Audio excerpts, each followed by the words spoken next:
যখন আমি ওনাকে আমার প্রযুক্তি দেখালাম যে মামা এই মালটা এইভাবে না এইভাবে করলে মালটা সুন্দর হবে, মার্কেটিংটা ভালো হবে বা মানুষে পছন্দ করবে, উনি বলবো যে হ্যাঁ ঠিক আছে, এটা তো আমি কখনো ভাবি নাই, তো আচ্ছা ঠিক আছে তাহলে তুমি তোমার মন মতো করো, তুমি এখান থেকে যা তোমার মনে চাইবো তুমি তা করবে, এটা সাপোর্টিং আমি তোমাকে দিব। উনি মার্কেটে আমাকে নিয়ে আসতো, যখন মার্কেটের মানুষের মালটা পছন্দ করছে তখন উনি বলতেছে যে ঠিক আছে আজকে থেকে উনি সবকিছু, আমাকে শুধু বিলটা আপনারা দিবেন, কত টাকা বিল হয় না হয় এটা আমি দেখবো। তখন দেখা গেল মার্কেটে একটা ভালো একটা পেলাম, সারা শব্দ পেলাম। তো দেখা গেল এক পর্যায়ে ওনাকে আমি একটা রাজি করালাম, যেমন ডাইরেক্ট মিলের থেকে কালার করে মাল আনলাম, তখন আপনার 2-2.5 লাখ টাকার মাল আনতে পারছিলাম। তখন এই মালটা আনার পরে মার্কেটে ভালো একটা চাহিদা হয়েছে। তখন আমার বাসা ভাড়া ছিল প্রায় 3000 টাকা, 11 বছর সার্ভিস দেওয়ার পরে আমার বেতন হচ্ছে 3350 টাকা। তো ওইগুলা দিয়ে আমি সংসার জীবনে যাওয়ার পরে আর আমি আর কুলাইতে পারতেছি না। তখন ওনারে বলার পরে উনি বলতেছে যে না, আমরা তো তোমাকে হয়তো আর 500-1000 টাকা ভাড়া দিতে পারো। তখন আমাকে আমাদের নবপুরের একজন বললো যে আচ্ছা ঠিক আছে, তুমি যদি এই কাজটা করো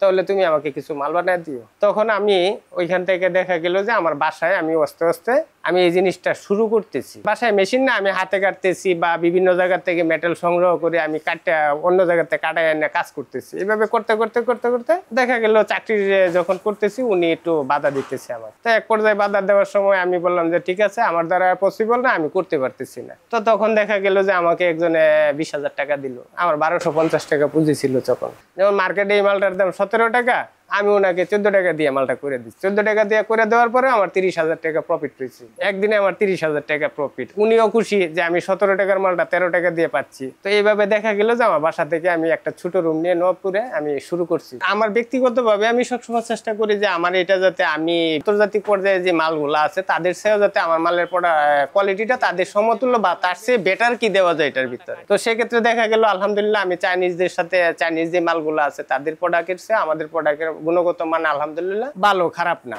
যখন আমাদের কোনো নতুন ইঞ্জিন আসে সেক্ষেত্রে আমাদের এটা স্যাম্পল কালেক্ট করতে হয় হলো আপনার থেকে, হয়তো মার্কেট থেকে না, হয়তো তৃণমূল থেকে আমাদেরকে ইনফর্ম করে যে বস এই কোয়ালিটির মেশিনটা নামতেছে, তো আমাদের এই গ্যাসকেটটা প্রয়োজন হবে। তখন আমরা ওনাদেরকে হয়তো বলি যে ঠিক আছে, আমাদের কাছে তো হয়তো স্যাম্পল নেই, আপনারা তৃণমূল থেকে আমাকে একটা ড্রয়িং করে দেন। আপনারা মাপ বললেই আমি ওটা আপনার ডিজাইন করে ডাইস করে মাল করে দিয়ে দিই। আমার যেহেতু আইটেম আছে এটা টোটালটা আপনার ধরেন মোটামুটি 1000 আইটেম আছে। আমার এই 1000 আইটেমই কিন্তু আমাদের 1000-এর ভিতরে বর্তমানে আপনার 90% মাল চায়না থেকে আসতো। আমি যে কোয়ালিটির মালগুলা করি, আমাদের এমনও গ্যাসকেট আছে 5 বছর কেন, ইঞ্জিন যতদিন আছে ততদিনই টিকবে। কিন্তু এটা ঘটনা হচ্ছে আমাদের দেশে ম্যাটেরিয়াল যে কস্টিং, দেখা গেল আমাদের সেম একটা মালের রেট হচ্ছে হলো আপনার 1 টাকা, ওটার কস্টিং আসা পড়তেছে আপনার 25 টাকা 30 টাকায়। 30 টাকার মালটা তো প্রান্তিক কৃষক পর্যায়ে এটা নিবে না বা তাদের জন্য কষ্ট হয়ে যাবে, যার জন্য আমাদের চিন্তা করতে হয় যাতে একটা মাল 1 বছর 1.5 বছর টিকে, ওই মালটা রিজনেবল প্রাইজের ভিতরে আমাদের মালটা তৈরি করতে হয় যাতে পাবলিক নিতে পারে।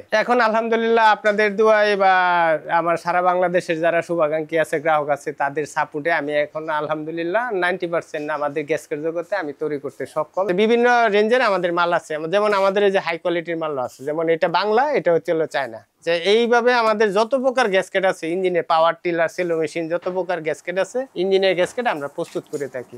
আপনার A to Z মেশিনের আমাদের কাছে বাংলা গ্যাসকেটও পাবেন, বাংলার সাথে চায়নাটাও আমাদের কাছে পাবেন। নজরুল মেস